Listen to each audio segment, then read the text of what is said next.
Gente, bom dia. Meu nome é Paulo José, sou um dos coordenadores do Citraeng, sou coordenador executivo e sou um servidor do TRT aposentado. E dessa forma a gente contribui, apesar de estar aposentado, a gente contribui um pouco também para essas demandas que nós temos aí no nosso sindicato. Demandas essas aí que estão cada vez mais perigosas para nós servidores, devido a tudo que acontece lá em Brasília, principalmente do governo atual, e aí eu coloco no governo atual porque ele está lá atualmente. Isso não quer dizer que os governos passados também não fizeram maldades com os servidores públicos, não. Todos eles. Eu acredito que a partir do dia que Dom João se aportou aqui no Brasil, começou a perseguição dos servidores públicos. Então isso aí, independente de partido, de presidente, nós estamos sendo sempre perseguidos. Prova disso aí a emenda a 29, depois veio 41, depois veio 47, e agora com essa PEC 6 aí, que estão querendo nos passar a rasteira aí dos nossos direitos. E nós, como sindicato, temos o dever, junto com vocês, servidores, de lutar para que isso não aconteça. Nós estamos indo muito em Brasília, eu, o coordenador Carlos Humberto, que está aqui, exatamente para tentar conversar com os deputados e, dentre essas políticas, tentar mudar um pouco dessa PEC 6. Depois, na parte da tarde, nós vamos dar alguns informes referentes a essa nossa viagem lá em Brasília. Mas eu gostaria já de chamar a atenção de vocês para o seguinte: nós temos uma força muito grande como servidores. Vocês não imaginam quanto. Eu estive dessa última vez lá no plenário da Câmara e depois também nós fomos no auditório Nereu Ramos, onde estava acontecendo uma discussão a respeito dos militares e estavam lá presentes vários generais do Exército, vários tenentes-coronéis da Escola Superior de Guerra, tinha inclusive os oficiais de outros países lá fazendo esse curso. E tivemos a oportunidade de assistir um dos filhos do presidente, o Eduardo Bolsonaro, isso aí está gravado no site da Câmara, fazer uma palestra para esse pessoal. Se é que eu posso chamar aquilo de palestra, tá? Mas num determinado momento, apenas para não tomar muito tempo, ele disse para os militares o seguinte: vocês estão sendo retirados os direitos de vocês, batem muito no governo passado. Nos governos passados vocês tiveram todos os seus direitos retirados, vocês não têm carreira, o aumento de vocês é pouco, etc. E vocês aceitam isso porque vocês têm obediência por causa da hierarquia. Mas façam isso com os servidores civis para vocês verem. Eles vêm aqui em Brasília e rebentam tudo aqui. Então, quando ele disse isso, eu falei, gente, eu poderia estar passando isso direto para a nossa base, para ver que a gente incomoda e que a gente tem força sim. Porque se eles têm medo de nós, é porque nós temos força. Então, gente, precisamos nos unir, precisamos enfrentar isso aí. Eu tenho certeza que a gente vai sair por cima, vai sair fortalecido. E eu gostaria agora de chamar para comprar uma mesa aqui comigo, o advogado, especialista em direito previdenciário, Cacau. Aqui eu faço o convite para sentar aqui à mesa comigo.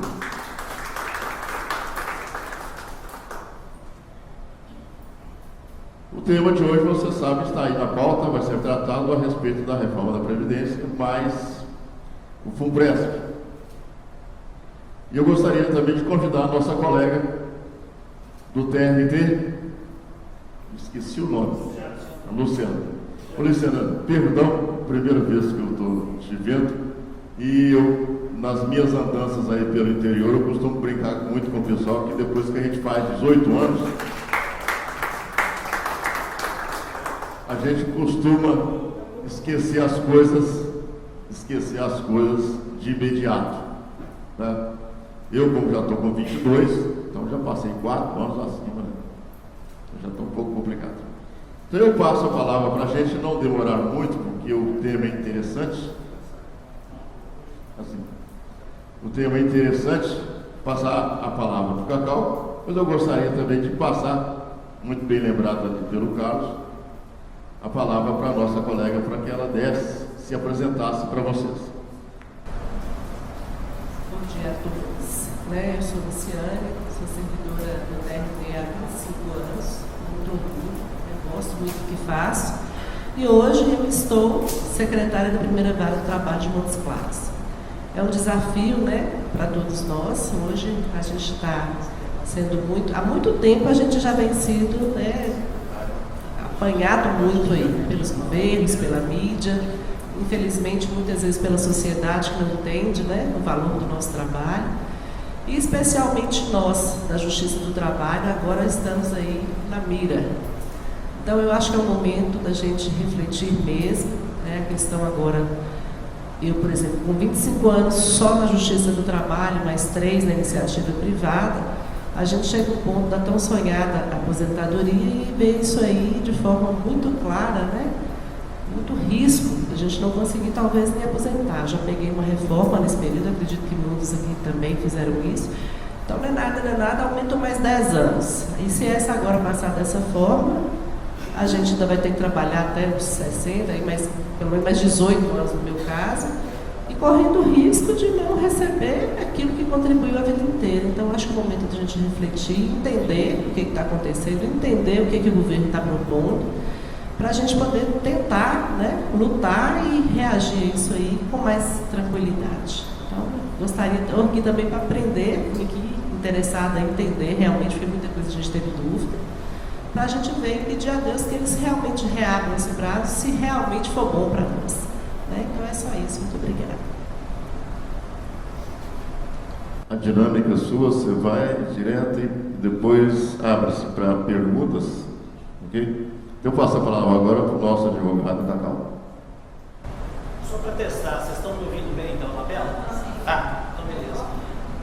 Bom pessoal, bom dia a todos e todas, Vou falar de lá mais pela posição, fica mais fácil para enxergar aqui a tela.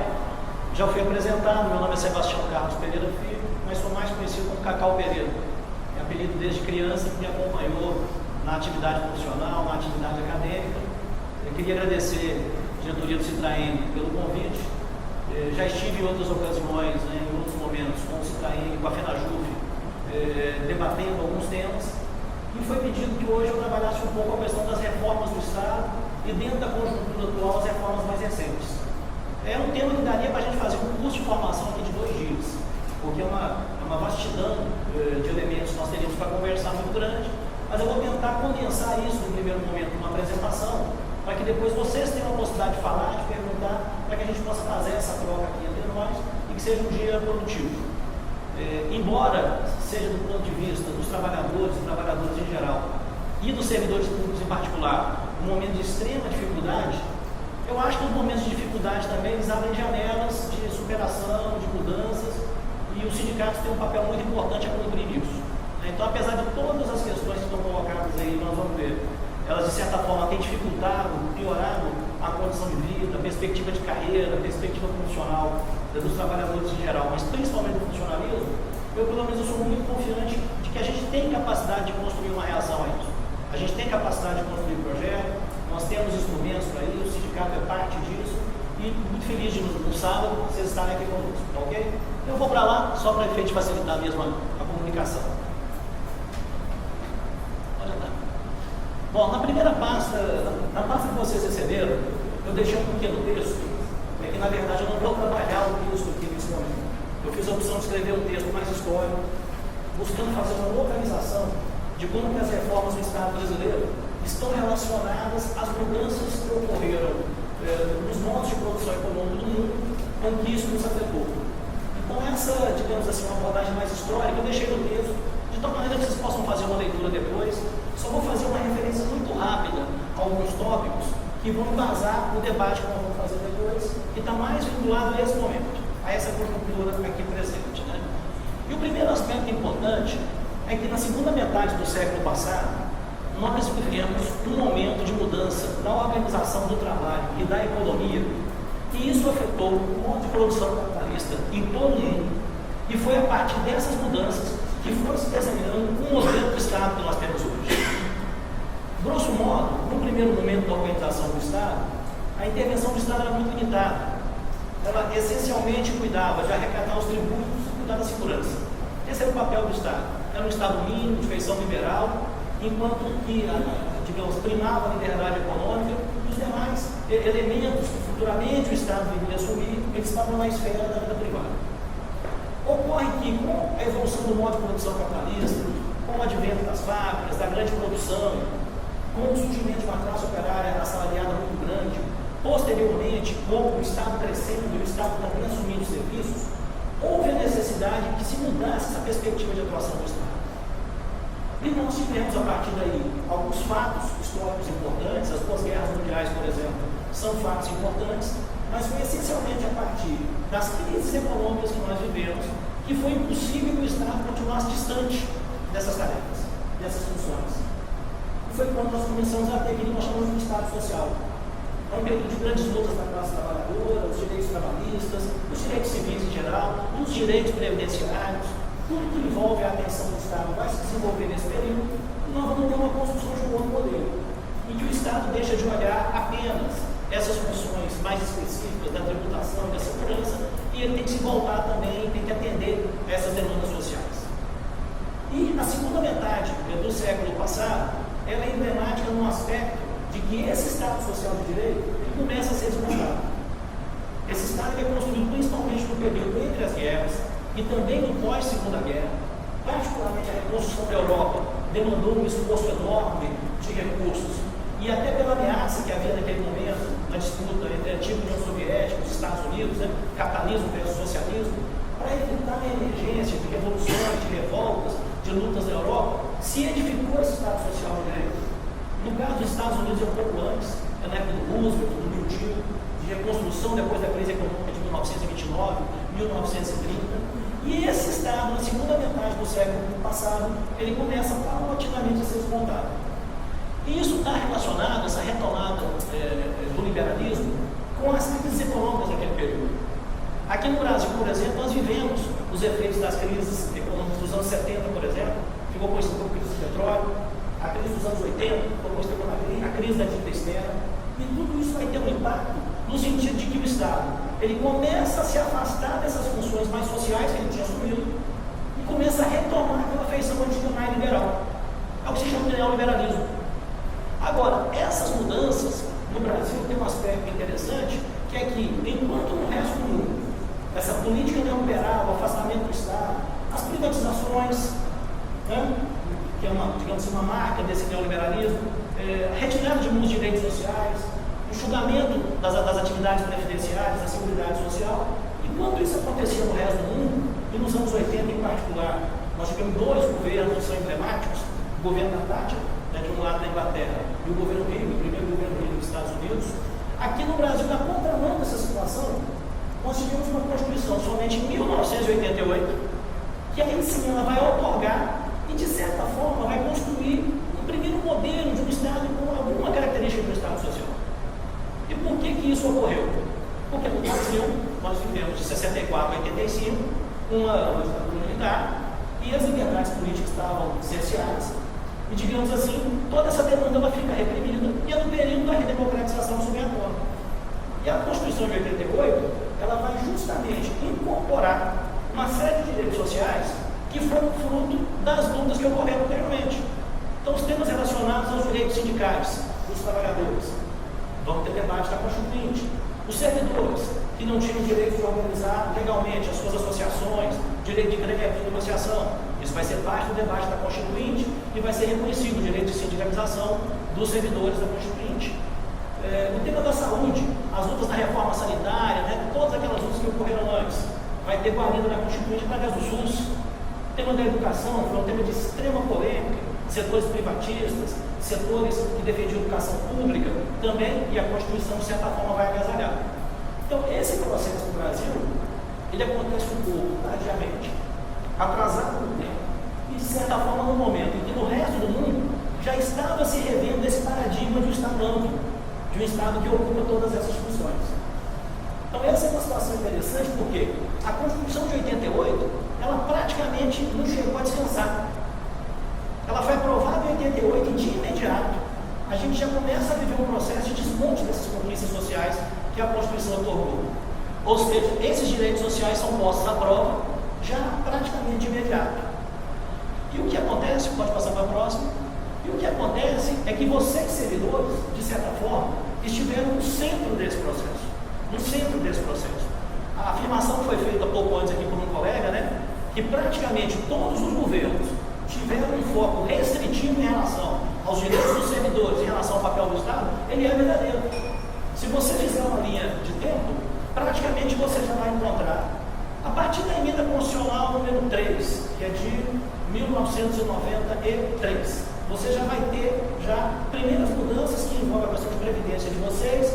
Vamos ter na década de 90 a reforma administrativa com Bresser Pereira, vamos ter a emenda constitucional 19, 1998, que trata a questão administrativa, vamos ter as várias reformas da Previdência.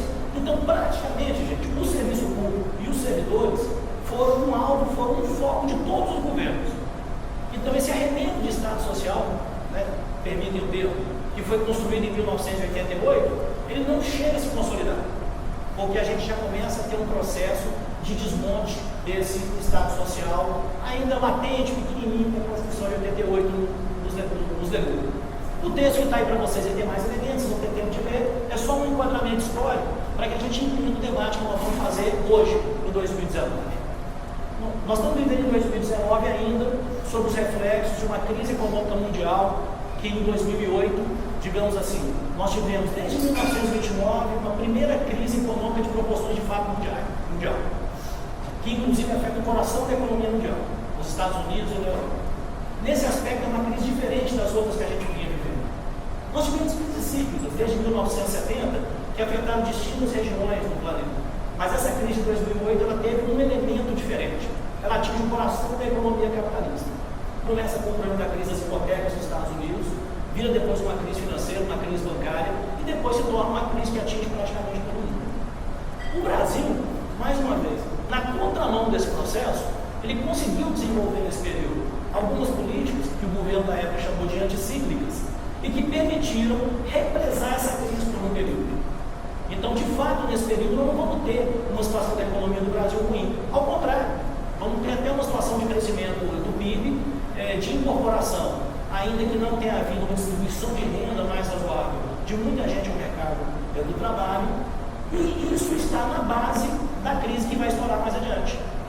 Ao não se mudar os fundamentos da política econômica do Brasil, aqueles mais importantes, depois eu vou destacar a questão dos juros, a questão da dívida pública, que são os elementos que estão amarrando a nossa independência, estão amarrando a economia do Brasil de crescer.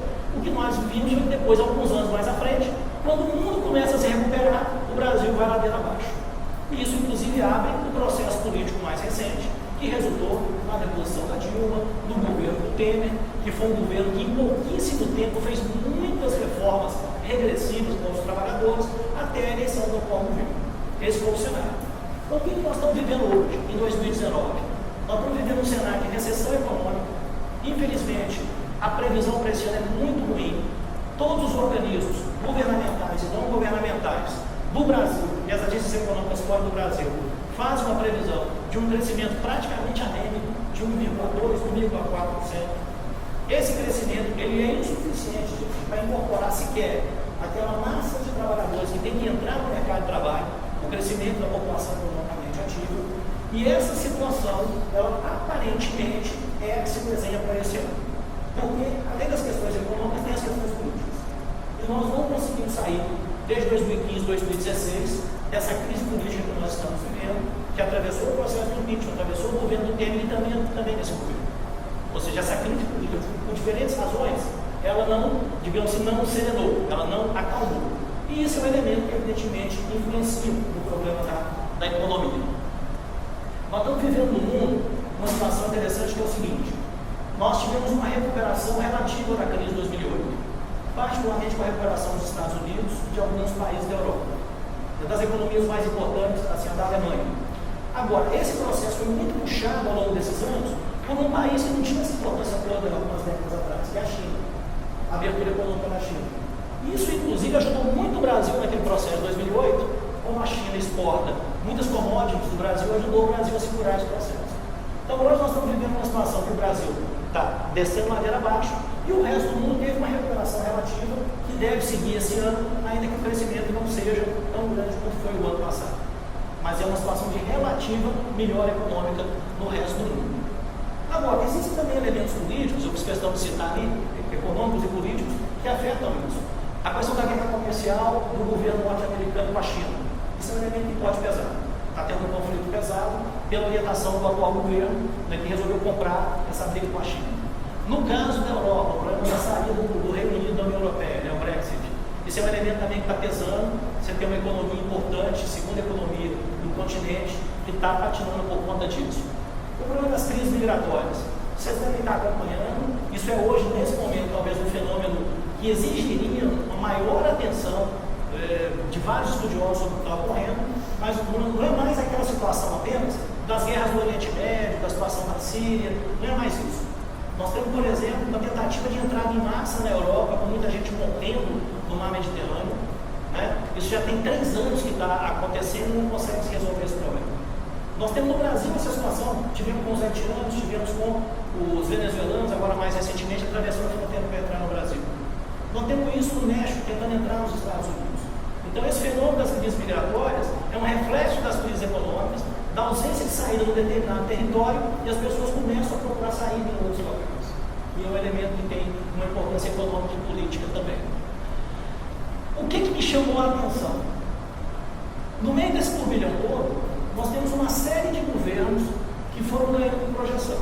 No período anterior aqui na América Latina, em geral, governos com perfil mais nacionalista, ou de centro-esquerda, né? Hugo Chávez, Evo Morales, Cristina Kirchner, né? No Uruguai, enfim, tivemos vários países que experimentaram governos dessa natureza, Bachelet no Chile e tudo mais. Agora nós estamos vivendo uma outra onda, que são governos que têm um perfil mais, digamos assim, de centro-direita ou menos de direita. Aí inclui o governo brasileiro, o governo da Piera, né? Enfim, da Argentina, da mesma maneira, tivemos essa substituição. Esse não é um fenômeno do Brasil. Isso é um fenômeno mundial também. Se você pegar a Hungria, você tem essa situação. Se você pegar a Itália também, um governo de centro-direita mais conservador. Se você pegar a Turquia, se você pegar a Rússia, você vai ter, digamos assim, exemplos disso. Mas também você tem situações em que governos de centro-esquerda também ganharam. O caso do México, né? Um governo com esse perfil. Ou o caso da Nicarágua, em que volta à frente sandinista, né? Daniel Ortega volta ao poder. Mas o que me chamou a atenção é que todos esses governos têm em comum que no terreno da economia estão aplicando o que eu estou chamando de contra-reformas como base econômica para poder resolver os problemas do Estado. E o que são essas contra-reformas? Reforma trabalhista, em geral, restringindo direitos, precarizando a condição do trabalho, terceirizando amplamente os serviços, inclusive o serviço público, tirando aquelas condições mínimas que, em geral, se garantiam na maioria desses países. Reforma do Estado, com privatização de serviços públicos. Isso é comum a vários países, principalmente na área da saúde, abrindo a saúde para a privatização, abrindo a educação para a privatização. Reforma da Previdência Social é outro elemento comum em praticamente todos esses países, com o Estado diminuindo a sua intervenção na questão da Previdência, ou reduzindo a sua presença a um piso social básico, digamos assim, que evite a indigência. Esse é um modelo para se construindo, e abrindo caminho para uma previdência privada, que pode ser executada tanto por fundos de pensão, quanto pelo setor financeiro, pelos bancos. Isso é um outro elemento comum. Então, essa situação, por favor, é uma situação comum no mundo. Não é uma questão de política econômica hoje aqui no Brasil. Agora, se nós estamos com essa situação econômica tão ruim, previsão de um crescimento econômico tão baixo, tão pequeno, o que nós podemos dizer das grandes empresas do Brasil? Olhem esse dado que eu trouxe, que é de 2018, agora recente, fechamento do balanço do ano passado. De 308 empresas que têm ação em bolsa de valores, empresas de capital aberto, essas empresas tiveram um lucro líquido o ano passado de quase 180 bilhões de reais, 177,5 bilhões. E desse montante, apenas os 4 maiores bancos brasileiros, Itaú, Bradesco, BB e Santander, tiveram 73 bilhões de lucro líquido no ano passado, o que foi 12,3% acima do ano anterior. Nós estamos vivendo uma recessão econômica, pelo menos desde 2015, isso é fato reconhecido por todos os economistas, e essa foi a situação. E nós chegamos agora, gente, em abril desse ano, com uma taxa de desemprego aberto de 12,7% da população economicamente ativa. Mais de 13 milhões de pessoas desempregadas, 13,4%, de acordo com o dado mais recente.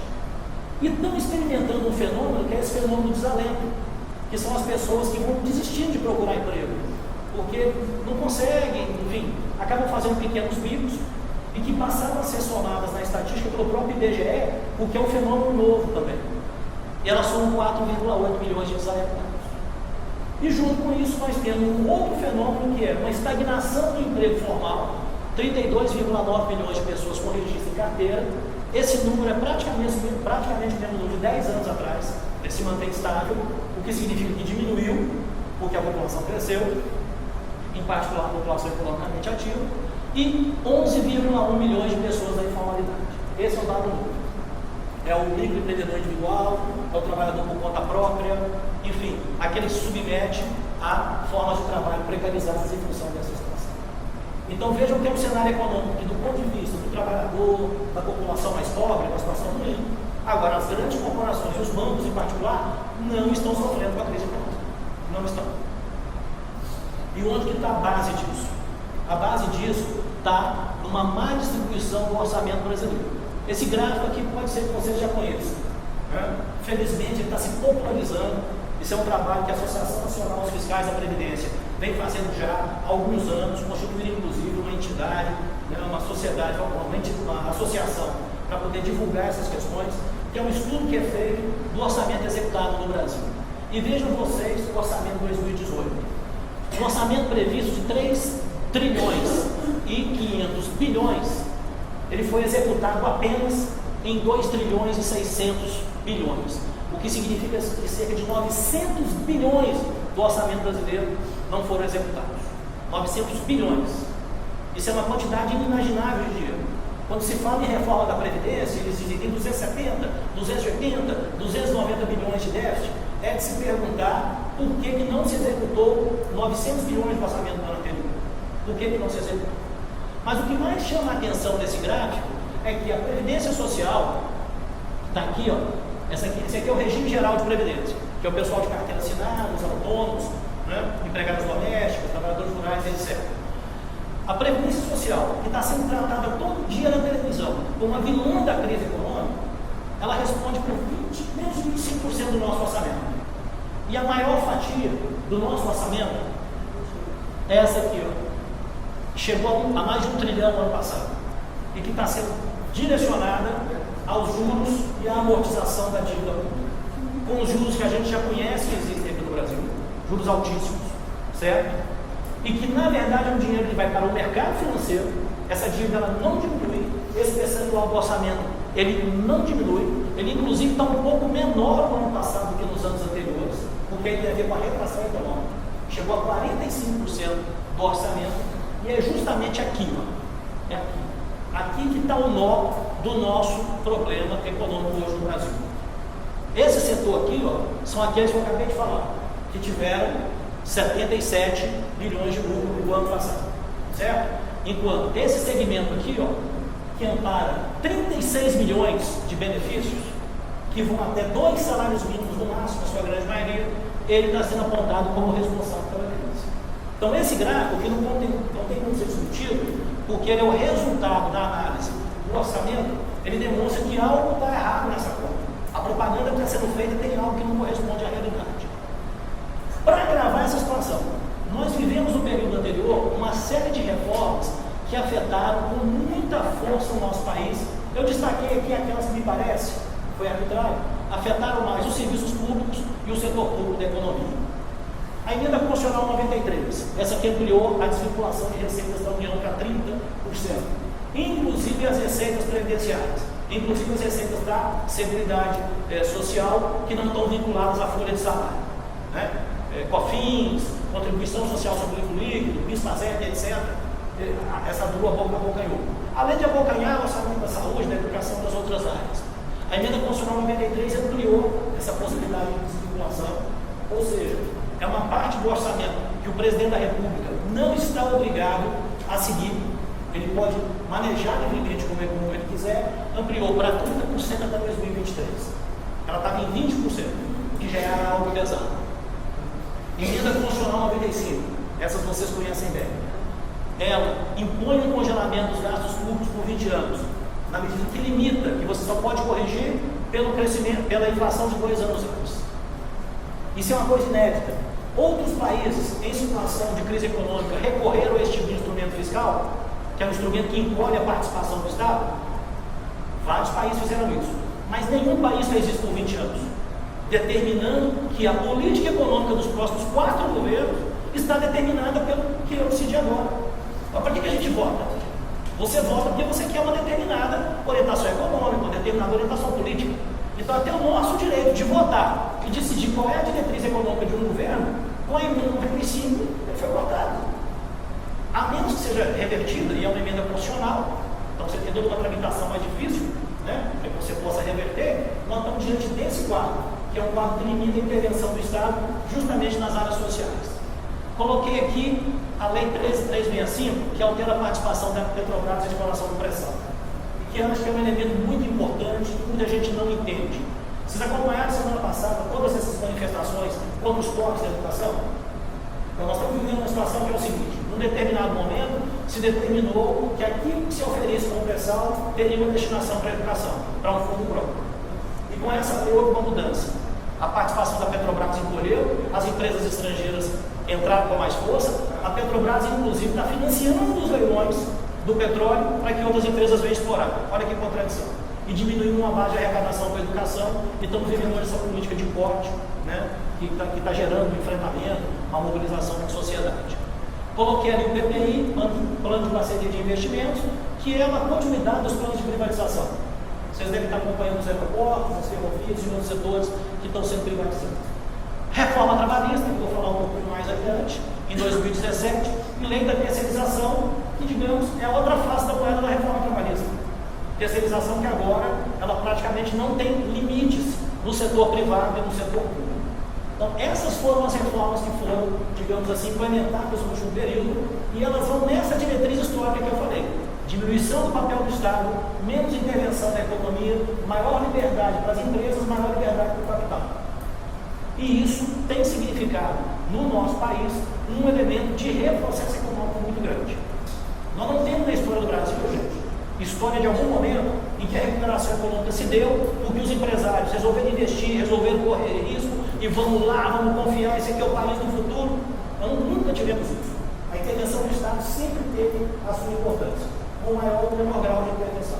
Então, para mim, pelo menos, não convence essa história de que o mercado perde lucro. O mercado objetivo é lucro. O banqueiro não vai cortar aquele lucro absurdo que ele teve no ano passado por uma preocupação social. Você tem que ter instrumentos de política econômica, tem que ter o Estado intervindo, senão a coisa não vai. Essa, pelo menos, é a minha opinião. Bom, a reforma trabalhista.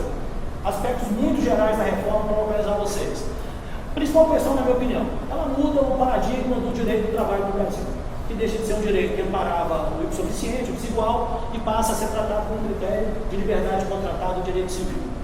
Segundo problema mais grave, redução do poder de negociação dos sindicatos, abrindo caminho, inclusive, para negociação individual de uma série de temas, e até por questão do salário, que é uma coisa meio absurda. A partir de um determinado patamar de salário, R$14.500, é possível a pessoa fazer a negociação diretamente.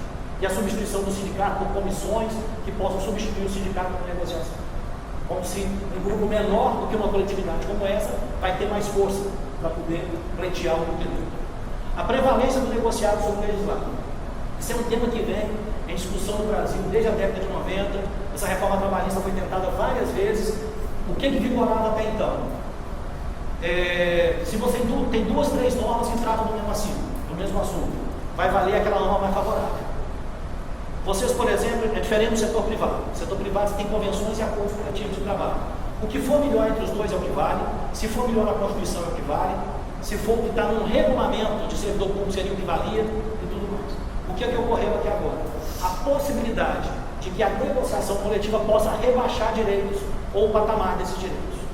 Por exemplo, está aberta a possibilidade de um parcelamento do 13º em 12 vezes. Está aberto. Por exemplo, para que vocês tenham uma ideia, está aberta a possibilidade de que, ao invés de ser uma hora de intervalo para almoço, vão ser 30 minutos.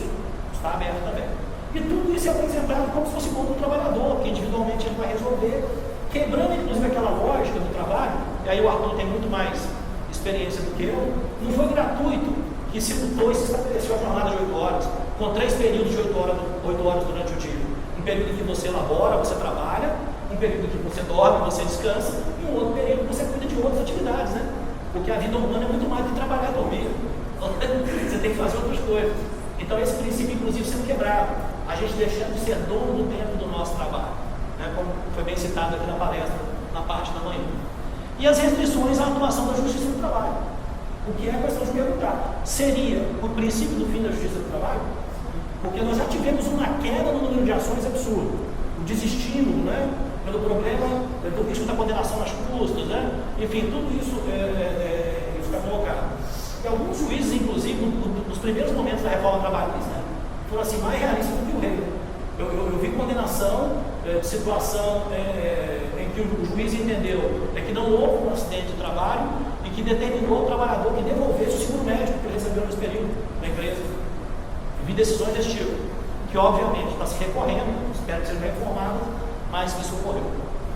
A reforma trabalhista do setor público, gente, ela trouxe uma questão que talvez para os servidores, nas repartições, nos locais de trabalho, seja menos visível, e embora aqui não seja um palco de sindicalistas, eu faço questão de começar por aí. Por quê? Com toda a crise que os sindicatos estão vivendo, os sindicatos ainda são um porto seguro onde a gente pode recorrer e ter uma guarida, ter uma defesa, ter uma forma de defesa coletiva. Então, reitero isso muito nas minhas palestras. E a reforma trabalhista ela trouxe uma ampliação da dependência e da tutela do Estado sobre os sindicatos. Muito grave. Vocês, servidores públicos, até porque só alcançaram o direito de sindicalização em 1988, vocês não tiveram a mesma experiência do setor privado dos sindicatos, que tem muitas mazelas, viu, gente, muitos problemas, muita dependência do Estado, muito sindicato cartorial, que não tem sócio, esse tipo de coisa.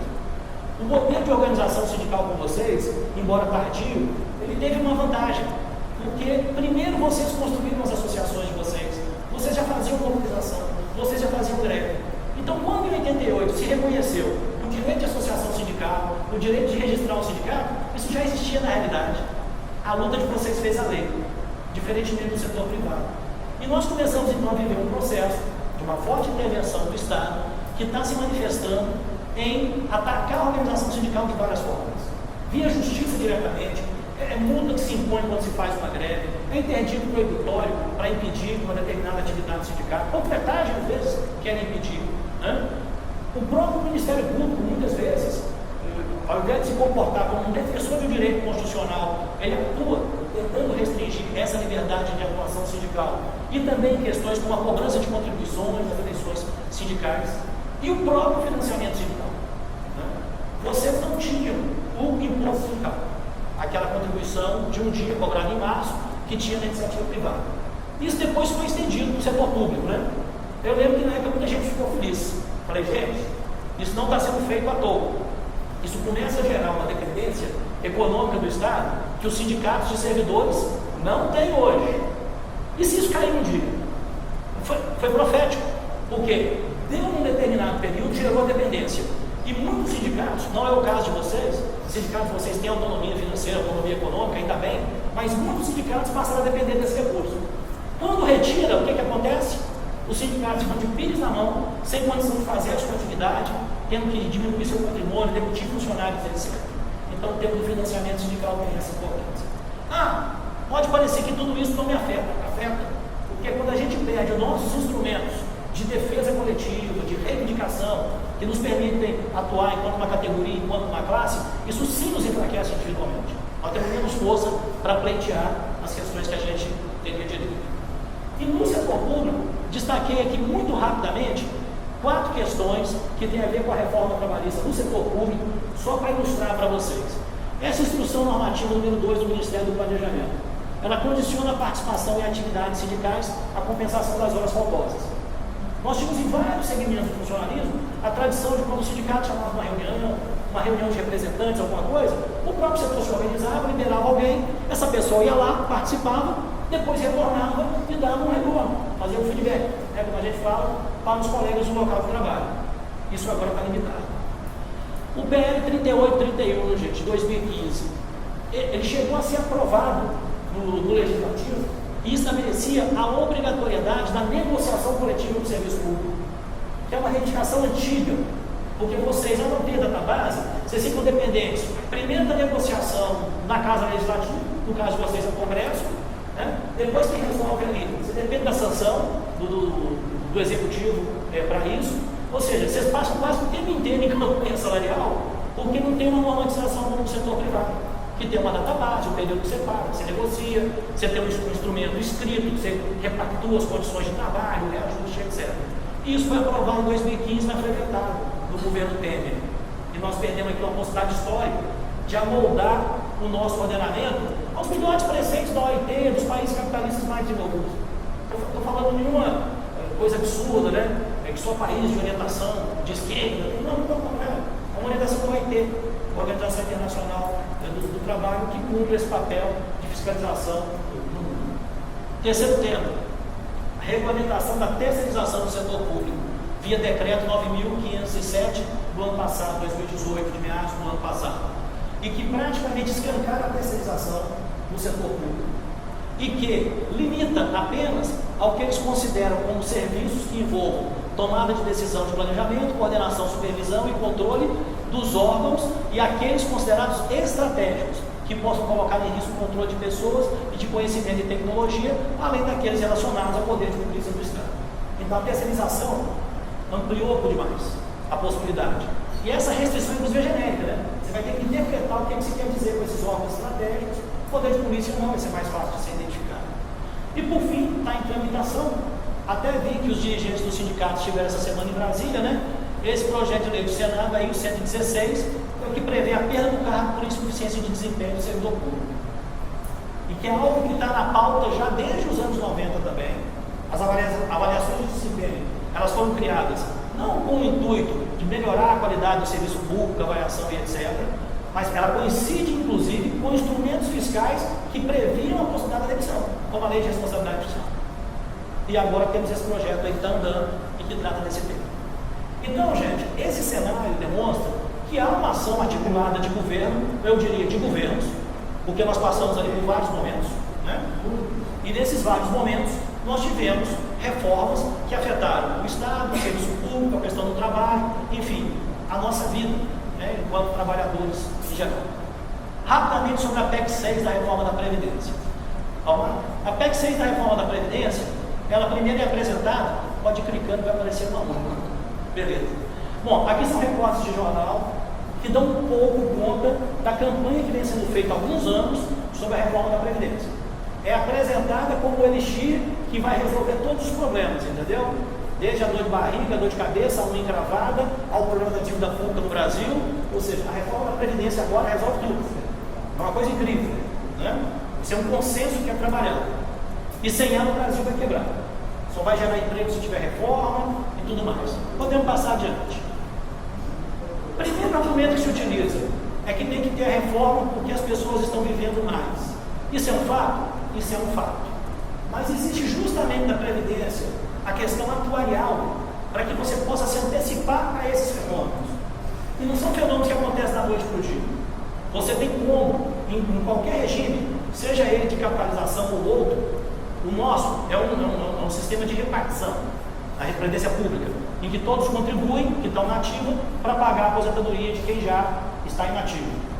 E é fortemente acompanhado pelas questões atuais, pelo cálculo atuarial, porque senão de fato pode quebrar. O próprio IPEA reconhece que a questão da idade no Brasil poderá ter um efeito se a situação econômica não melhorar, porque não pode ser que essa situação perdure mais 10 anos, essa penúria que nós estamos, que a partir de 2033 você pode ter um impacto na questão da longevidade. Mas eu quis trazer outra informação aqui para vocês.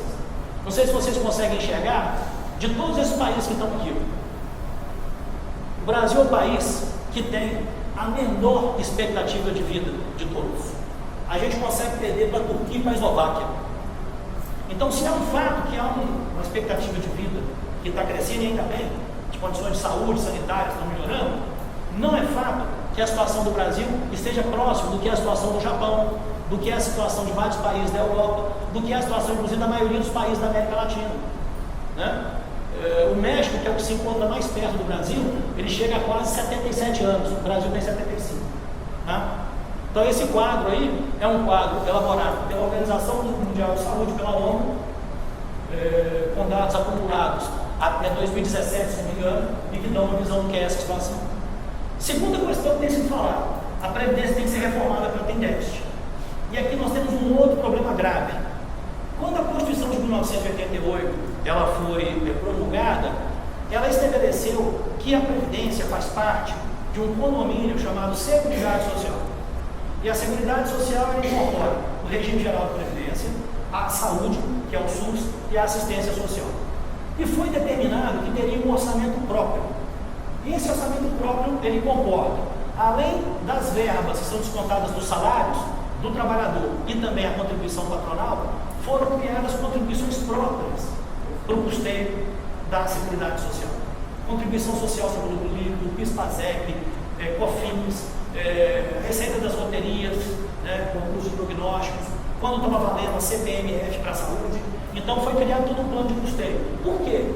Entrou nessa conta da Previdência uma série de atividades do Estado que não tem arrecadação. Por exemplo, assistência social, benefício de prestação continuada, para aquelas pessoas muito pobres, que têm renda de até 1/4 do salário mínimo por mês. Se criou um benefício para essas pessoas, acima de 60 anos de idade. Se criou, então, acima de 65 anos de idade.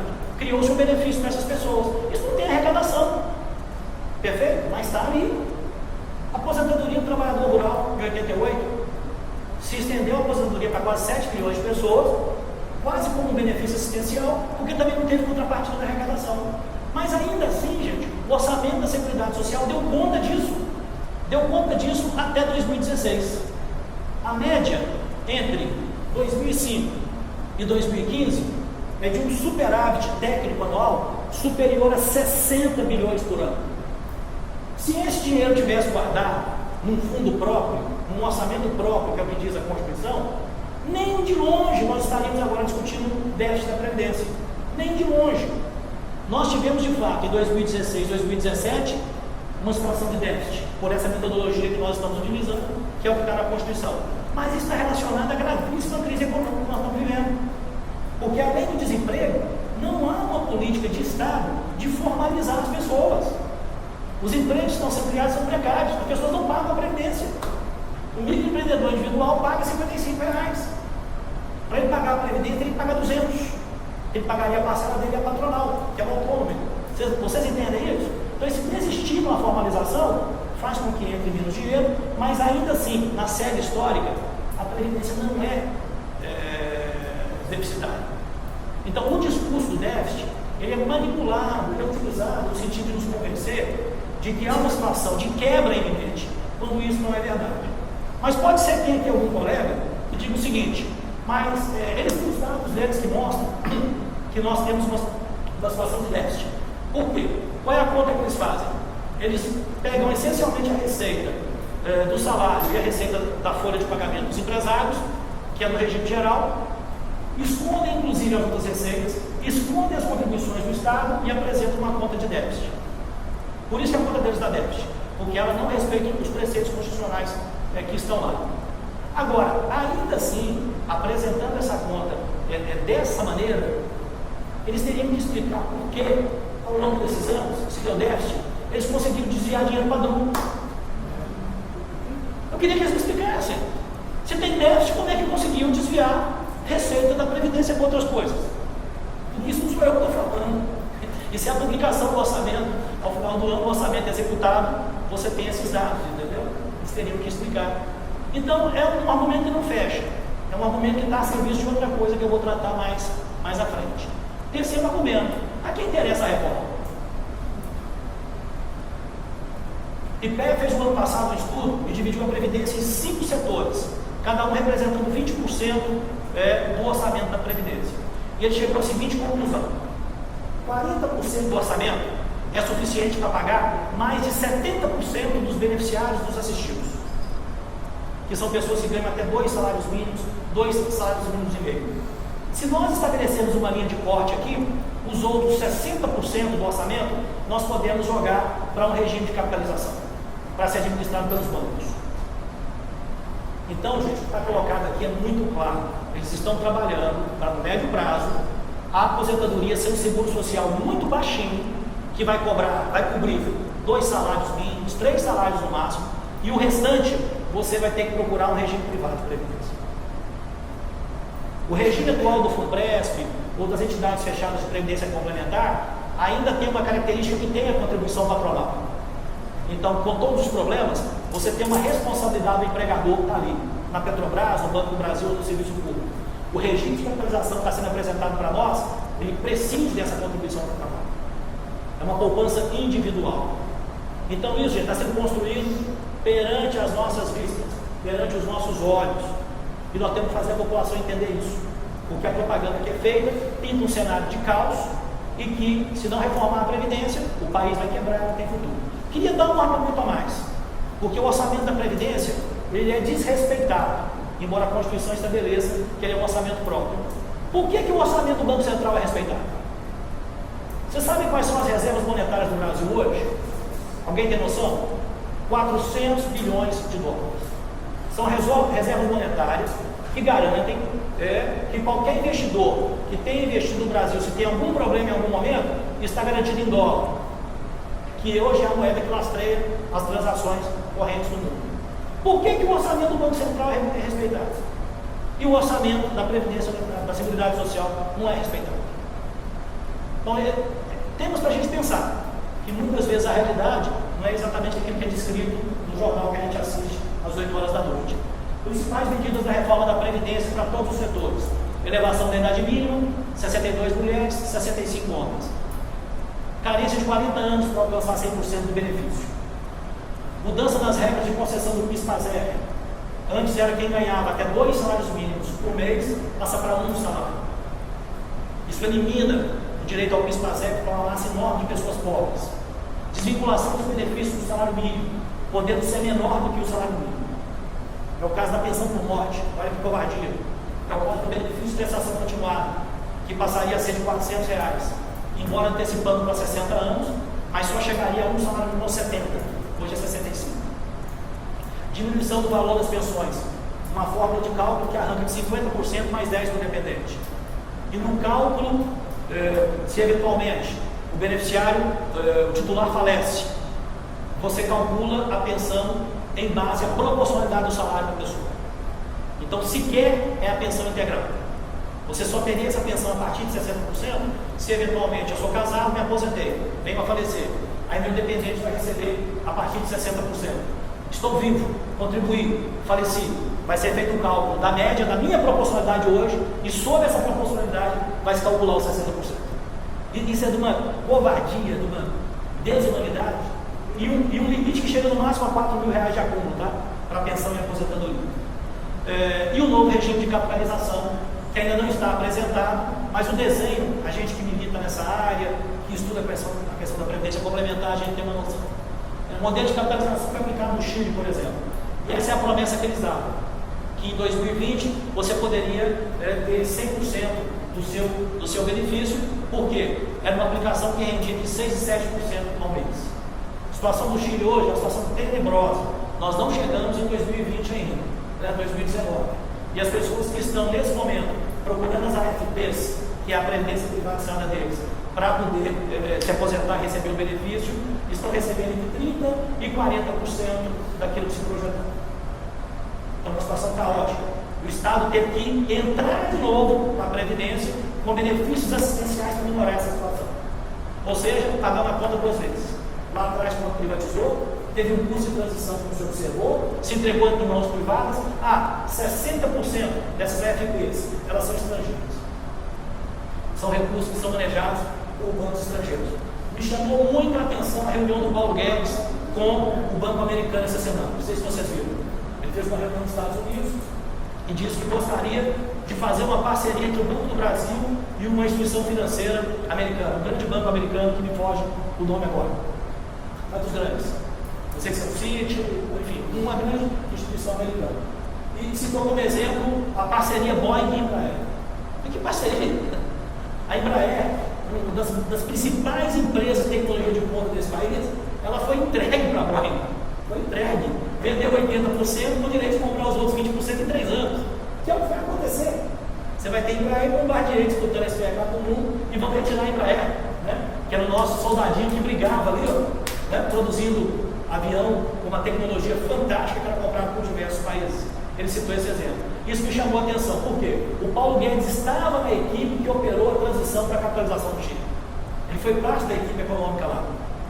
E 60%, né, das AFPs estão em mãos privadas. Sobre a previdência de vocês, gente, na verdade vocês vêm passando por um processo de reconfiguração, de mudança da previdência, que passou por diversas leis. Eu só destaquei algumas aqui mais importantes, não que todas sejam regressivas, negativas, mas para situar. A Constituição de 88 estabelece o regime de vocês, o regime próprio dos servidores, como um regime constitucional, de caráter contributivo. Até então isso não existia. Isso era resolvido por cada ente federativo e, no caso das empresas estatais, em geral tinha fundo de pensão. Emenda Constitucional número 3, de 2013, ela estabelece a obrigatoriedade da contribuição e a obrigatoriedade da contribuição patronal. Isso é importante porque começa a regulamentar de conjunto a previdência dos servidores. Até esse momento isso não existia, vamos ler. Já existia na maioria dos estados, nos municípios, né, nos órgãos federais, mas não estava estabelecido. Emenda 20, aqui começa o desmonte, foi quando eu falei, não deu tempo nem de descansar. A emenda 20, nós vamos falar dela mais adiante. A emenda 41, ela segue nessa toada. A 47 corrige algumas distorções da 41 e o FUNPRESP tem o 618. Alguns marcos legais para a gente conversar. Emenda 20, ela quebrou a paridade e a integralidade dos vencimentos e estabeleceu a contribuição de inativos. Tá? Então foi uma mudança importante. Muita gente pega a emenda 20, não, a emenda 20 pegou só o regime geral. De maneira alguma. Regime geral não conseguiu estabelecer a idade mínima. E para vocês se estabeleceu uma regra de transição com a idade mínima. Embora uma idade razoável, do meu ponto de vista. 53 anos de idade com 35 de contribuição e 5 anos no cargo se homem. E o tempo que faltava para alcançar os 35 anos pagava-se esse pedágio, de 20%. No caso das mulheres, uma regra parecida, né? 48 anos de idade, 5 a menos, respeitando aqui a diferença, então, no mercado de trabalho entre homens e mulheres no Brasil, com 30 anos de contribuição no cargo e 5 anos está faltando ali no cargo. E pedágio de 20% também para o tempo que faltava até a emenda. E é a emenda 20 que institui aqui, ó, o regime de previdência complementar. Já existia a previdência complementar no Brasil, que era uma lei de 1977, lei 6435 de 1977. Mas a previdência complementar passa a ter um amparo constitucional. É uma mudança importante. Vamos à emenda 41. A emenda 41 de 2003. Ela autoriza a aplicação do teto do regime geral dos entes públicos.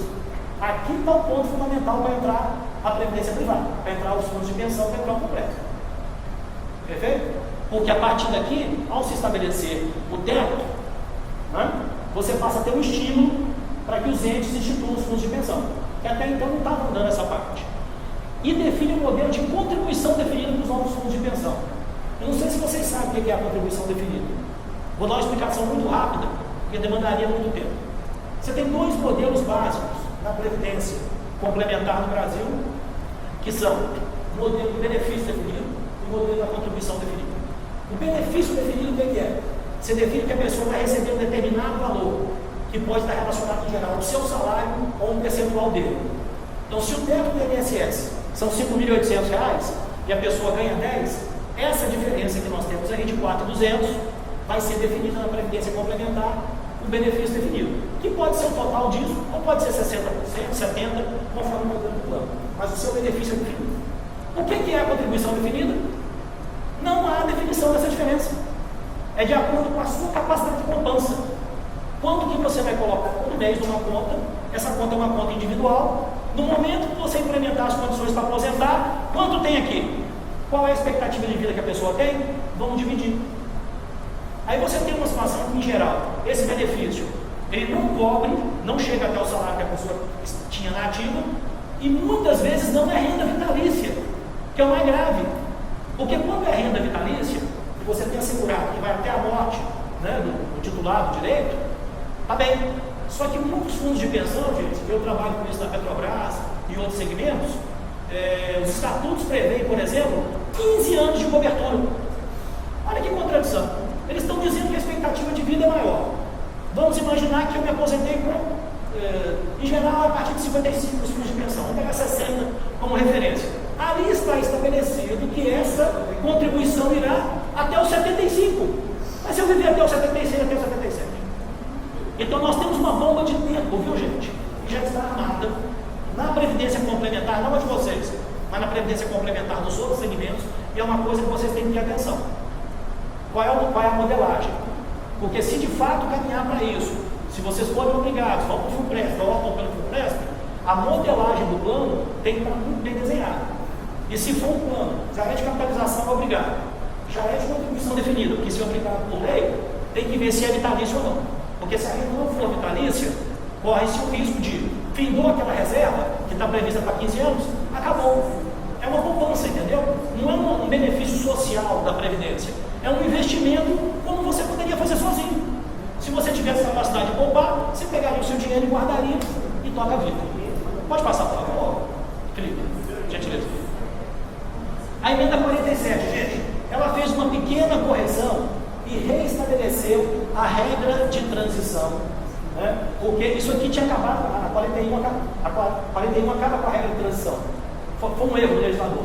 Então, assim, foi chamada de PEC paralela 47, ela corrige isso e volta a ter uma regra de transição que institui a fórmula 85-95. O que é essa fórmula? Soma do tempo de contribuição mais a idade. Então, você poderia, olha só, no caso dos ônibus, você somando a idade de 60 anos de idade mínima, mais 35 de contribuição, alcançou 95? Ok, recebe o benefício integral. No caso das mulheres, 30 anos de contribuição mais 55 de idade. Ok, recebe o benefício integral. Então essa aí corrigiu uma deformação, um erro, um ataque, um problema grave da emenda anterior. E por fim chegamos ao FUNPRESP. Então, gente, por que eu fiz essa viagem toda? Porque se a gente não entende que nós saímos de uma previdência que ela garantia integralidade do benefício, paridade com os trabalhadores da ativa, um modelo de solidariedade contributiva, para uma previdência que ela tem teto, ela vai assumir o caráter de uma poupança individual na sua parte complementar, não tem mais a solidariedade, mas o individualismo como regra, a gente não entende o FUNPRESP. Eu não estou aqui defendendo adesão ou não adesão, porque isso é muito complicado. Aquela própria lâmina que eu mostrei anteriormente faz com que aqui nessa sala tenha pessoas com várias situações. É anterior a 98?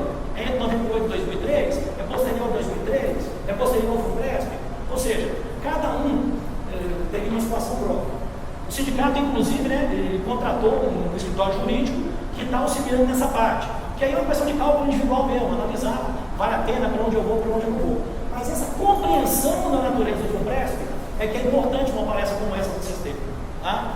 Então o FUNPRESP, a gente institui um regime de previdência complementar para vocês, é uma entidade fechada de previdência nos termos da Lei 109, Lei Complementar 109 de 2001, a adesão não é obrigatória, ela falou para os admitidos antes de 98, né? Bom, na verdade ela não é obrigatória para ninguém. Para ninguém. Vocês vão ter uma situação que a partir de agora, todo mundo que entrar no serviço público não vai ter outra opção. Porque agora já está consolidado o teto, já está consolidada, digamos, todas as medidas e mudanças da Previdência do regime próprio de vocês. Outra coisa que foi introduzida na proposta da reforma, gente, é o problema da mudança das alíquotas de contribuição. E que, assim, é difícil entender. chega a 22% a contribuição previdenciária proposta nessa reforma da Previdência. Para quem ganha até R$ 3.500, R$ 4.000, ela de fato ela diminui percentualmente. A partir daí ela aumenta para todo mundo. Está aqui o gráfico, isso vai ficar para vocês, tá? Eu vi o pessoal botando aí, eu vou deixar para o sindicato, depois se quiser reproduzir à vontade, tem que disseminar a informação, não adianta ficar nessa sala aqui não, você tem que correr, vamos lá. Aqui eu fiz esse gráfico, gente, para vocês entenderem a regra de transição que está proposta para quem já é servidor público e que está na ativa nesse momento. É uma regra que combina dois critérios, a idade da pessoa e o tempo de contribuição, num sistema de pontos. Então vamos imaginar, se hoje uma servidora tem 55 anos e 36 anos de contribuição, ou ela tem 56 e 30, ela alcança a pontuação mínima necessária hoje, que é 86, e ela pode aposentar. No caso do servidor homem, se ele tem 61 anos de idade e tem 35 anos de contribuição, ele alcança a Fórmula 96 e ele pode aposentar. Se está fora disso, vai entrar na regra de transição. E no momento em que alcançar as condições, vai analisar o que é melhor. Eu quero explicar a regra de transição, que é também uma perversidade assim absurda. Ela aumenta os pontos com o passar do tempo, de tal maneira que, para se alcançar a pontuação 100, que é a última das mulheres, você pode ter que contribuir 40 anos. Essa é a lógica, a depender da idade. Então o que acontece? Se você hoje não tem as condições, você vai ter que fazer uma continha. Quantos anos a mais eu precisaria trabalhar? Perfeito. Multiplica por 2, a sua idade cresceu, e vê se alcançou o fator. O fator está aqui, ó. 2019, 86, 2020, 87, 2021, 88, vai subindo até alcançar 2033. E o dos homens está ali em cima. Tá? As mulheres em 2033, os homens em 2030, 2029. Está ali o fator. Então, gente, essa regra faz com que quem não tem as condições de aposentar hoje, vai ter que pagar um pedágio. E quanto mais jovem for, é um pedágio maior. Quanto menos contribuição tiver, um pedágio maior. Então, assim, é do meu ponto de vista, de uma perversidade absurda e que quebra todas as emendas anteriores. Não há uma transição das emendas anteriores. Se você tem adquirido aquele direito que está lá, ou se você implementar no meio, você vai ver qual que é o mais vantajoso para você. Alguém pode perguntar, não, mas se eu já tiver isso e tiver, sei lá, 25 anos de contribuição, posso aposentar? Pode, mas vai ser proporcional. Vamos imaginar que aqui um colega, homem, que tenha 70 anos de idade, né, e tenha 25 de contribuição. Ele pode aposentar. A emenda vai abrir essa condição. Ela meio que volta para a proporcional. Só que você vai ter um benefício pequenininho. Benefício que já foi reduzido, né? Por tudo aquilo que nós vimos, mas tem um benefício pequenininho. Então, esse mapa aqui, ó, essa regra, é para ter o benefício integral. E que vai até o fator 100, 105 no ano de 2033. Só para dar um exemplo rápido, está aqui, né? Já passa a ser em 2022, ó, a idade mínima, 61 para homens, 56 para mulheres, e 62 para homens, 57 para mulheres, como idade mínima em 2022. Tá? Hoje ela já passa de imediato para 61. Por que passa para 61? No caso das mulheres, no caso dos homens, 61 mais 35 para 96, é o fator. E no caso das mulheres, 56. 56 com mais 30, 86. É essa soma. Tá? Então ela vai subindo. Esse fator já existia, ele foi estendido como alternativa ao fator previdenciário para nós que somos da iniciativa privada, e é o que vai vigorar como regra de transição para vocês.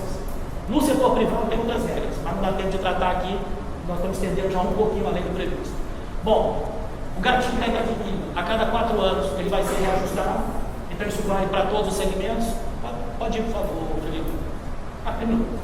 Bom, enfim. Então esses, amigos e amigas, são os elementos gerais da reforma que eu queria apresentar. Tá? Eu não tive aqui a preocupação de trabalhar individualmente as situações, que é uma situação muito complexa, mas espero que vocês tenham entendido qual é a lógica que está presidindo. A lógica que está presidindo é o seguinte: nós construímos um sistema de seguridade social em 1988, que com todos os seus problemas, ele funcionou muito bem até agora. Ele foi muito atacado. O teto dos benefícios foi sendo derrubado, era 20 salários, caiu para 10, hoje está em menos de 6. E estamos tendo a introdução de um regime de previdência privada de capitalização complementar, cuja visão que se tem aqui no futuro, isso vem a dominar. A gente fez um estudo, o que nós identificamos? Que há um modelo que está sendo construído em todos os países, a partir de alguns países capitalistas centrais, que é o seguinte: previdência pública. Todos os países capitalistas mais desenvolvidos têm, tá? Até os Estados Unidos, todos têm. Só que é um benefício pequeno, mínimo, condizente com a condição de miserabilidade da população. Então, nos Estados Unidos, por exemplo, são 15 mil dólares ano, o valor que a Previdência cobre. A partir daí tem o segundo pilar, que são fundos de pensão, como o Funpresp, o maior fundo de pensão dos Estados Unidos. Qual que vocês acham que é?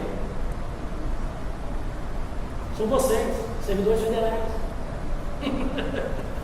Servidores federais lá tem o maior fundo de pensão do país e de contribuição definida. Trabalhador da iniciativa privada tem benefício definido. Olha que coisa.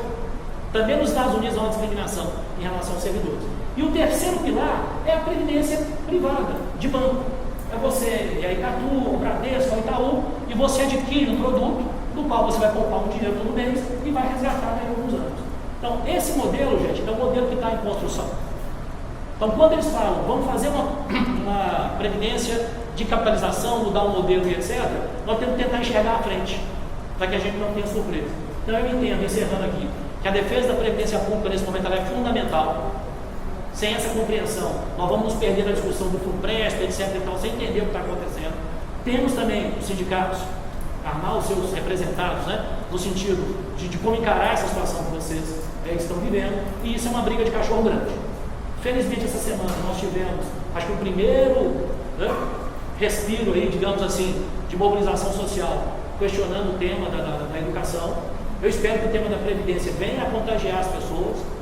Tomei esse tema como um tema central nesse momento na minha atividade, para tentar ajudar nisso, não só eu, mas várias pessoas, porque acredito que essa, digamos, é a batalha fundamental que nós temos nesse período da nossa vida.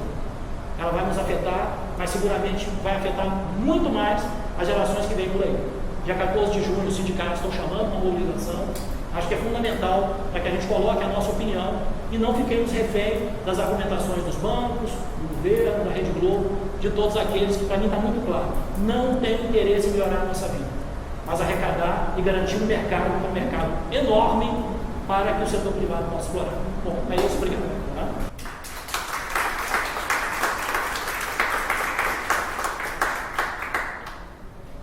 Cacau, muito obrigado pela brilhante apresentação sua. Daqui a pouco a gente passa para as perguntas que vocês quiserem fazer para ele. Mas antes eu gostaria de comentar aqui alguns pontos, até que eu anotei ali. Recentemente, lá na Câmara, numa reunião da Frente Parlamentar Mista em Defesa da Previdência, da qual o Citraem faz parte, foi uma pessoa do próprio INSS e que fez um comentário lá que eu achei até oportuno reprisá-lo aqui, que ele disse o seguinte: que nós aqui na América Central, Caribe e América do Sul, nós temos 3 orçamentos maiores. Um deles é o orçamento maior, que é o orçamento do Brasil. O outro orçamento maior é da Argentina. E o terceiro orçamento é da nossa Previdência Social. Ou seja, é muito dinheiro. É muito dinheiro. E num outro comentário também, o Cacau comentou ali a respeito do déficit da Seguridade Social. Como tinha em 88 vários institutos que foram colocados para manutenção da Previdência Social, da Seguridade Social como um todo, né, que engloba a Previdência, todos aqueles impostos que foram criados, o PIS, CONFINS, PASEP, assim como disse o Cacau, e que recentemente, né, para não dizer que o governo estava retirando 30% através da DRU, para deixar a Previdência, segundo eles, com déficit, eles simplesmente passaram o PIS e o CONFINS, que era a contribuição, passaram para imposto. Então não entra nessa conta. Ou seja, Não é contribuição mais para a Previdência, é um imposto que já vai direto para o caixa do governo e não entra no caixa da Seguridade Social. Um outro comentário também a respeito desse PL que foi citado ali, que é o PL 3031 de 2015, que foi vetado pelo presidente Temer. Esse PL ele foi instituído pelo senador Anastasia. Esse da instituição de uma comissão para negociação entre os servidores públicos, o salário e o governo.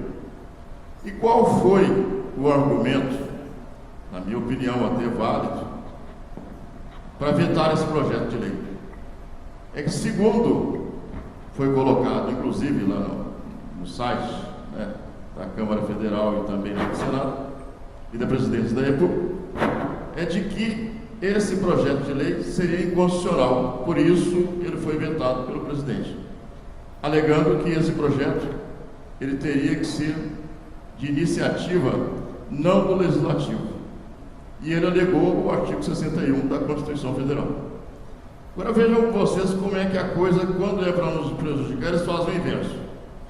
Esse projeto de lei que está em tramitação lá, e inclusive a gente está seguindo, cheguei até a comentar para os locais onde eu passei, que é o 116 de 2017, quando da relatoria dele, pelo senador Lazier Martins, nós estivemos lá e tivemos a oportunidade de dizer, inclusive para o senador, que aliás não estava muito convicto também da Constituição, ou seja, eu não estava sabendo o artigo da Constituição.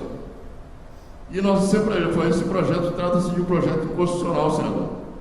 Porque você tem lá o artigo 61, que diz que a estabilidade do servidor público, ela é prerrogativa do Executivo, da Presidência da República. Mas mesmo assim ele deu uma relatoria favorável e passou para frente.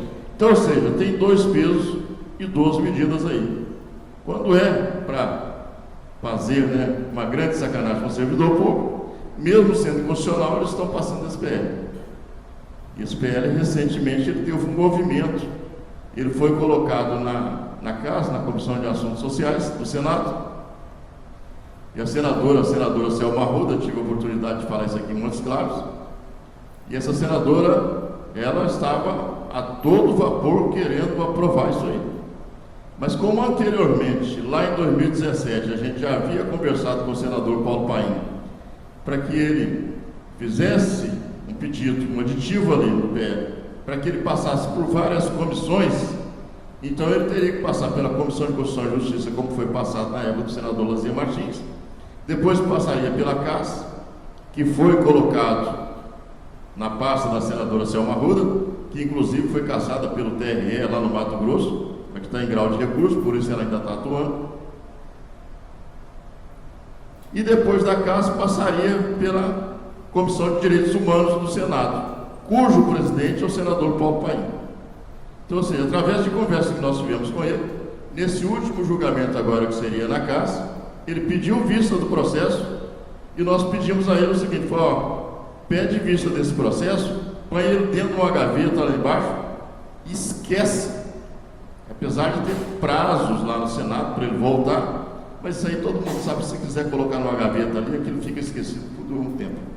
E quando voltar, se por acaso passar pela Comissão de Assuntos Sociais, ele vai para a Comissão de Direitos Humanos. O presidente lá é o senador Paulo Paim. Aí sim a gente vai poder colocá-lo numa outra gaveta mais baixa ainda e deixar por uns 100 ou 50 anos aí, até essa pessoa sair da presidência.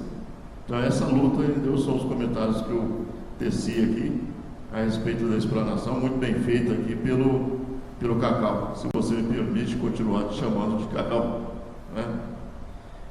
Eu gostaria agora de passar a vocês, se vocês quisessem fazer algum comentário ou mesmo fazer alguma pergunta para ele, se ficou alguma coisa em dúvida, estejam à disposição.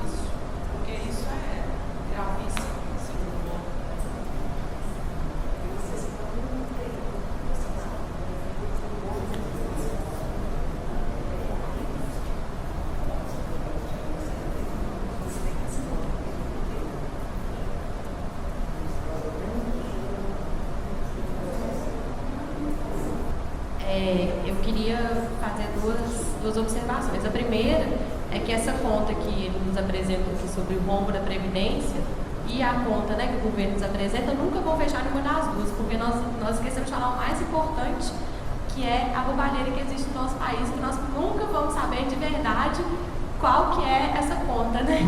Infelizmente. E eu queria dizer também que, com relação à FUNSPREV, eu me sinto totalmente perdida e desamparada, até mesmo pelo sindicato, se é uma boa migrar ou não. Eu acho que ainda para nós servidores é obscuro, a gente não tem muita certeza, né, do que é a FUNSPREV, como ela vai funcionar, se a gente tem uma segurança jurídica migrando ou não, porque também o que está apresentado para nós hoje pode mudar amanhã, né? E a gente também fica sem um amparo. Às vezes uma pessoa que pudesse fazer esse cálculo para nós, que pudesse ser indicada pelo sindicato, mas que a gente pagasse uma pessoa para fazer esse cálculo, para ver se é vantajoso financeiramente também ou não, né? Então, vou começar pela segunda observação. Primeiro eu concordo. Acho que, de fato, nós temos um ralo de corrupção histórica no Brasil, sistêmica, que envolve principalmente todo o processo de licitações no Brasil. É gravíssimo. Acho que o que está vindo à tona agora é uma pequena parte daquilo que ocorre e que, infelizmente, inclusive, é uma coisa que já impregnou a cultura nacional. Você vai tirar uma nota de um almoço, a pessoa pergunta qual o valor que você quer da nota. Que é o valor que eu estou pagando. Então, infelizmente, tem isso. E, de fato, esse é um elemento que pesa. Qual é o problema? O fenômeno da corrupção, gente, é um fenômeno internacional e, inclusive, quantificável economicamente. O cálculo que se tem, feito pelas agências internacionais, como a FMI e outras, é que a economia mundial perde 2,3%, 2,5% do PIB mundial todo ano com corrupção. Então, esse tema do combate à corrupção, logicamente, ele é muito importante, mas o que na verdade, na minha opinião, está por trás disso? É que há setores produtivos, setores da economia, que são importantes, mas que não chega a 2,5% do que é o valor que a corrupção consome no mundo inteiro, entendeu? Então, isso gerou, já de algumas décadas, um debate em relação a esse tema, e aquilo que era meio que suportado, que era meio tolerado, isso, digamos, começou a ganhar uma relevância maior. Agora, acho que é uma questão assim, de longo prazo, meio inerente ao sistema econômico que a gente vive, né? A disputa entre as corporações, entre as empresas, entre os bancos, não é uma disputa leal, e a frente do Estado acaba, de uma maneira ou de outra, no final, corrompendo os agentes públicos. Então, eu concordo, só quero aqui dar esses dados para concordar. Sobre o FUNPRESP. O FUNPRESP ele tem uma formatação de renda vitalícia. Mas deixa eu chamar uma atenção aqui para vocês. Um sistema de capitalização e de benefício definido, ele está sujeito também a correções atuariais ao longo do tempo. Perfeito? No sistema de benefício definido, isso é mais comum. Quando o fundo de pensão é o que paga o salário integral da pessoa, é comum, ao apurar déficit ou se apurar superávit, você vê como resolver. Quem trata disso é a Lei Complementar 109. Então, o que ela diz? Se você tem superávit durante 3 anos, o órgão gestor vai ter que ou diminuir o valor da contribuição ou ampliar os benefícios. Se você tem superávit da mesma maneira, você tem que reduzir os benefícios ou aumentar a contribuição. Então, isso já ocorre de maneira recorrente nos fundos de pensão, como Petrobras, Banco do Brasil, FUNCEF, Postales, Valia, né? Fundos de pensão de empresas públicas e privadas.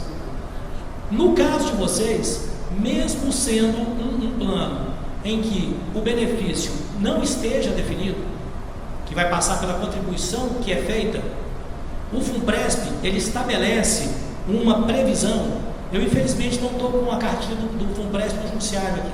Estou com a cartilha do FUNPRESP do Poder Executivo. São 3, tá, gente, que foram criados, Legislativo, Executivo e Judiciário, e tem algumas diferenças na formatação. Infelizmente, eu não estou aqui. Mas o modelo geral, ele é parecido. Ele não garante a integralidade do benefício. No caso do FUNPRESP, do Poder Executivo, chega a 60% da diferença. Então, 60%. Imaginando um salário de 10 mil, em que se recebe 4, daria 7.600 para um salário de 10. Então tem uma diferença grande que está aí embutida, e ele prevê os mecanismos de atualização.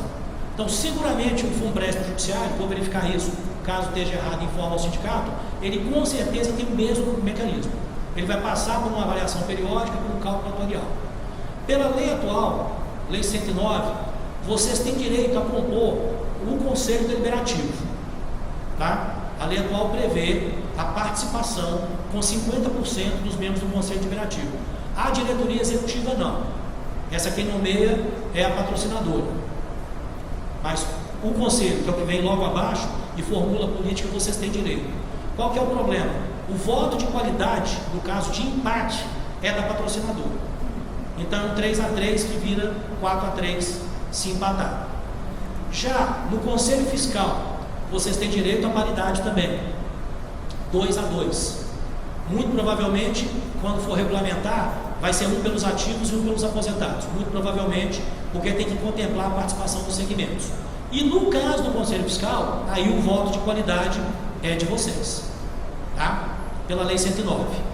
Agora, para não criar ilusões, na proposta de emenda constitucional 06, que é essa que eu apresentei, que está em tramitação, ela prevê que por lei complementar virá uma lei própria para os fundos de pensão dos servidores públicos.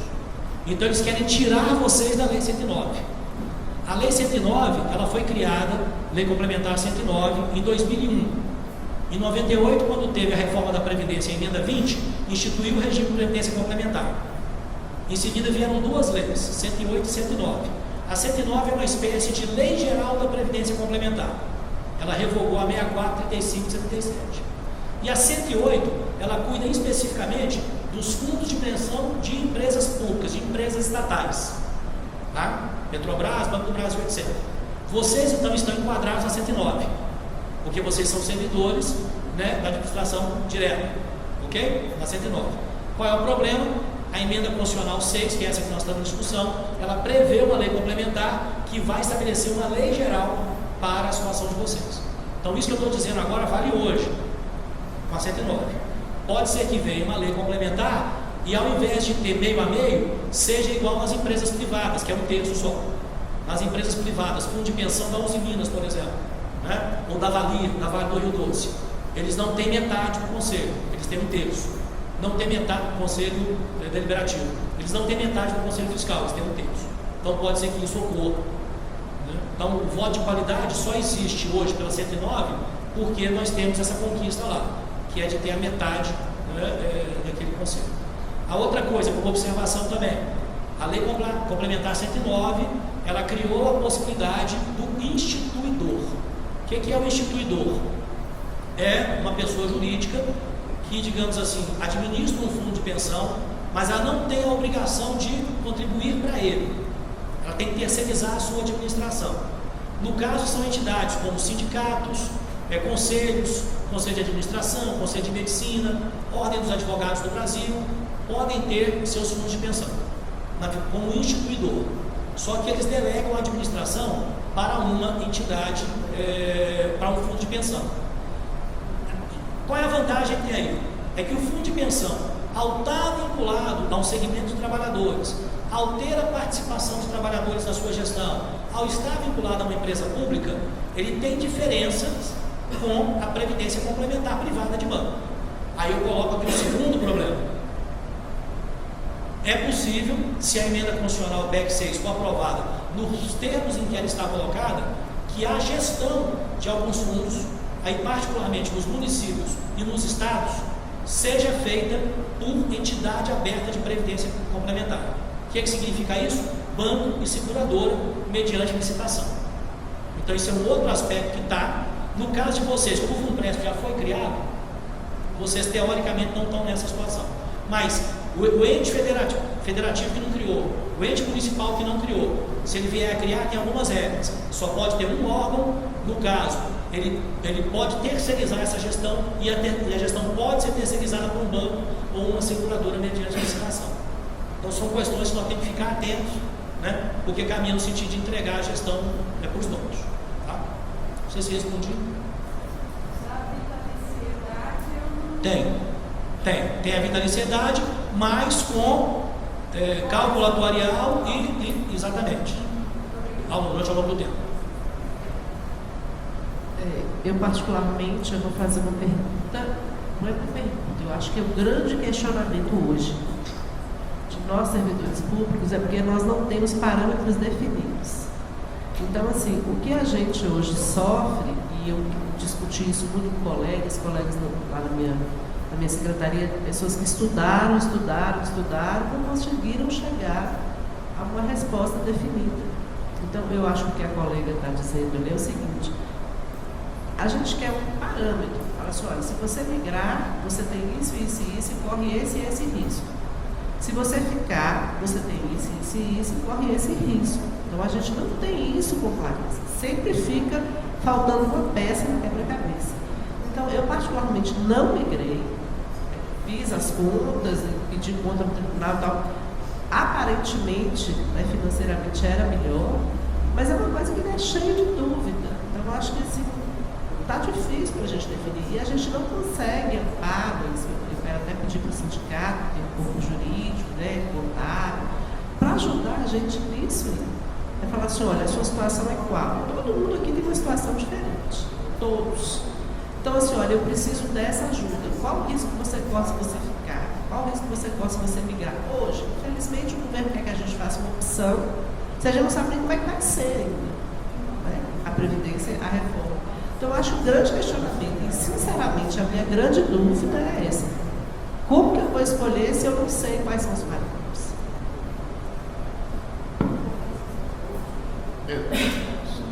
Se você me permite, só um minutinho, mas desde quando surgiu e foi surgindo esses questionamentos do FUNPRESP, e a gente sabe, entendeu, que isso aí é um problema muito sério para nós servidores, nós tomamos a liberdade de fazer alguns encontros.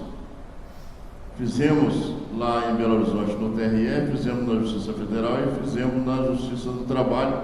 Isso foi gravado porque a gente entendia que várias perguntas que eram feitas naquela época podiam ser perguntas que iriam abranger também todos os outros servidores. E foi inclusive uma pessoa que foi substituindo o Amarildo, não é isso? Que foi lá, o Amarildo é aquele ex-secretário lá do STF, que é um dos gestor do FUNPRESP. Como no dia não pôde ir, mandou um assistente dele e fez toda essa explanação para os servidores. Nós colocamos um que falava a respeito do FUNPRESP bem e outro que questionava para ter exatamente um parâmetro. Isso está gravado, está no site do sindicato.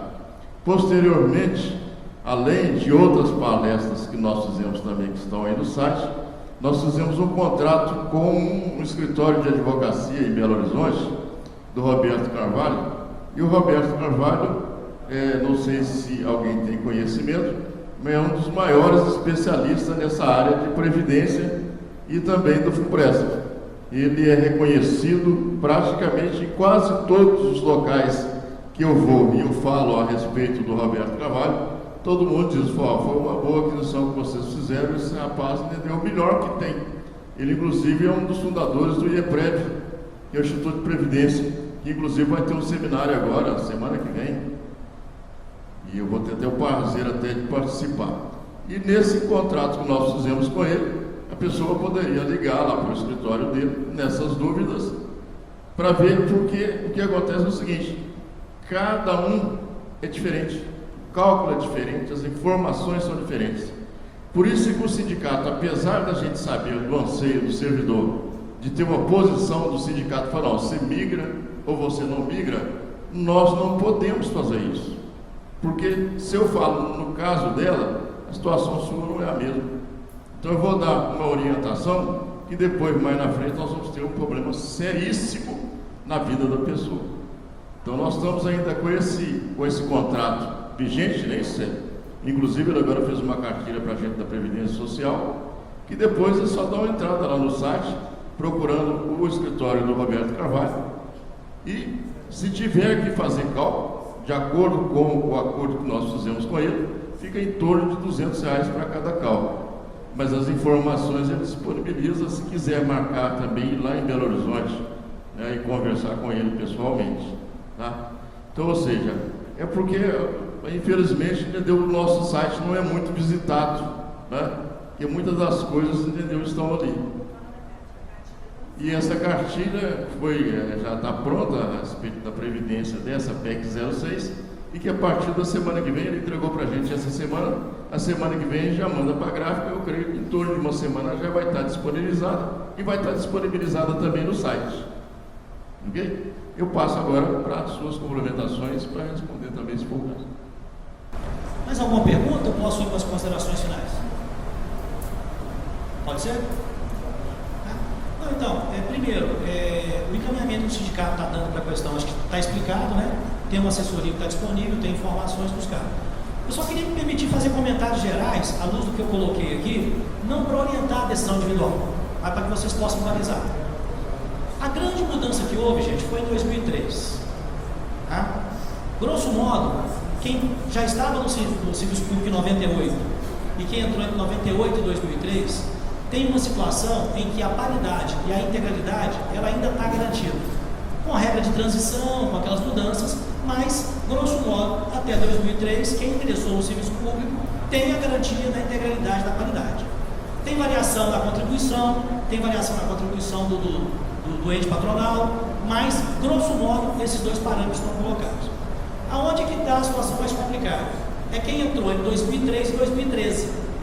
Porque aí a regra do cálculo do benefício mudou. Você tem a garantia até o teto do INSS, que hoje são R$ 5.840 mais ou menos, e daí para frente, né, você vai ter uma continha que vai ser feita para calcular quanto você vai receber. Então isso aí exige sim você fazer individualmente, porque vai contar o período que você entrou. Então essa assessoria jurídica é fundamental, especializada nesse sentido, para que você possa analisar. Então essa é que é a questão. Como é que é a regra para quem entrou em 1º de março e entre 2003 dezembro e março de 2013? O valor da aposentadoria é calculado sobre 80% das maiores contribuições. Então esse valor está próximo da ativa, mas não é mais a paridade entre a integralidade. Se você já tem aí uma coisa que diminui. Então é necessário que você avalie. A outra coisa é o seguinte, para quem tem a paridade e a integralidade, me parece, eu não vejo muito sentido no debate. Para quem não tem, tem que ver. Esse processo de migração que está acontecendo com vocês, ele já aconteceu e mais de uma vez em várias empresas de fundos de pensão. Tá? Por exemplo, eu estou acompanhando agora de novo Petrobras. Petrobras em 2006 teve um processo de migração que teve a ver com o fim do plano de benefício definido, que a lei proibiu, e a criação de um plano de contribuição definida para os novos. E eles fizeram toda uma pressão pela migração. Uma parte da turma não migrou, ficou no plano original, que está lá até hoje, e uma parte migrou. Da parte que migrou e fez a chamada repactuação, eles deram um incentivo financeiro. O que aconteceu? Esse incentivo financeiro, às vezes, na época, pesou para a pessoa fazer, porque permitiu pegar uma reserva financeira de imediato e utilizar para alguma coisa. Nós estamos agora em 2019, né? E estamos na iminência, 13 anos depois, de uma nova migração na Petrobras, que é o plano Petros 3. E de novo está ocorrendo. Então o que eu quero chamar a atenção, e isso eu estou falando, gente, um plano de um fundo de pensão muito sólido, tá? O fundo de pensão da Petros, que é o segundo maior fundo de pensão do Brasil, administra 90 bilhões de reais. Só para dar esse dado para vocês, a Previdência Complementar hoje já representa, a fechada, 17% do PIB brasileiro. São 880 bilhões de reais de patrimônio. A Previdência Complementar privada, fechada, de fundo de pensão. É isso que ela representa. A Petros é 10% disso. Então eu estou dando um curso lá em Santos com os petroleiros, né? E aposentados, pensionistas, advogados e tudo. E um dia desses a aula foi ao final quantificar qual é o tamanho da Petros. Eles quase tiveram um ataque cardíaco quando eles viram que a Petros sozinha é quase 2% do PIB brasileiro. E mesmo esse fundo de pensão, que tem patrimônio da ordem de 90 milhões, ele está passando por uma fase de ajuste agora. Então, eu estou dando esse alerta porque nós não teremos vida fácil, infelizmente, daqui em diante. Por quê? Na medida que foi quebrando a lógica anterior, que era uma lógica de política pública, era uma lógica de seguridade social, era uma lógica de socorro do Estado, ainda que contribuição nossa e tudo, você vai quebrando a ideia da solidariedade, você vai quebrando a ideia de que o Estado investe numa coisa que dá retorno para ele. E eu, particularmente, gente, eu não tenho nenhuma dúvida de que o seguro social no Brasil, de que a seguridade social no Brasil é uma das coisas mais importantes para a nossa economia. 72% dos nossos municípios têm mais repasse da Previdência Social do que no fundo de participação dos municípios. Essa é a importância da Previdência. Não é um problema mesquinho, desculpa, todos nós temos nosso interesse individual, que não é mesquinho, né? Mas não é um problema apenas, qual que é a minha parte nisso? Não, a economia do Brasil, e em particular em municípios menores, ela roda, ela gira, ela cria emprego, ela faz o pequeno comerciante poder vender, ela faz o autônomo poder produzir, enfim, porque existe a Seguridade Social, existe esse dinheiro que é injetado. Então, o que mais me chama a atenção é que, ainda que eu entenda que os liberais, como política pública, querem tirar o Estado, o que eu não entendo é como eles podem imaginar que isso vai reverter em crescimento econômico. Na medida em que esse dinheiro vai deixando de circular, perfeito? Ele deixa de ter aquele fator multiplicador da circulação da mercadoria, né? O próprio capitalismo. Então, é um negócio que me chama a atenção. Não estou invocando tese radical, socialista, de transformação de nada, não. Estou falando do ponto de vista do sistema capitalista, da economia nossa como ele é organizada. Me chama a atenção como que se ignora questões como essa, tá? Então, de posse dessas informações, eu acho que vocês têm, quem está interessado, procurar o advogado, ler a cartilha, ver as informações, procurar se inteirar e definir. Só digo isso, não vamos perder a perspectiva de que em qualquer situação nós estamos numa luta coletiva e ninguém larga a mão de ninguém. Vamos junto, ok? Bom, obrigado, boa noite.